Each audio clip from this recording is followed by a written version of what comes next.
Merci Madame la maire. La taxe d'enlèvement des ordures ménagères, familièrement appelée TOM, fait partie de ces taxes et impôts particulièrement injustes. La base de la TOM est en effet la valeur locative cadastrale, qui sert aussi à la taxe d'habitation et d'autres, dont tout le monde s'accorde à souligner les inégalités, et même si les modalités de sa suppression soulèvent à juste titre des débats compte tenu de la mauvaise habitude des gouvernements à supprimer des impôts locaux sans les compenser réellement dans la durée, il faut évoluer.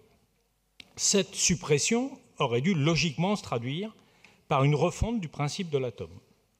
Or, malgré une loi qui prévoit l'obligation à terme d'instituer un nouveau système reposant sur le volume de déchets produits, malgré un vote de notre Assemblée prévoyant une expérimentation dans plusieurs arrondissements, malgré l'injustice de cette TOM, il nous est proposé la simple reconduction de la TOM actuelle.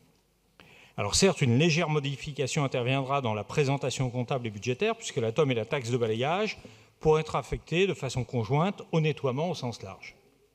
À cet égard, je voudrais une nouvelle fois souligner l'archaïsme de la taxe de balayage telle qu'elle existe.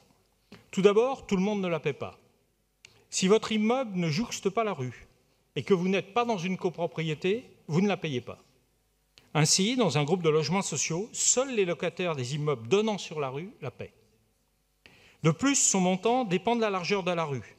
Et les riches riverains de l'avenue Foch, et ses 72 mètres de large, ne paient que pour une largeur de 8 mètres.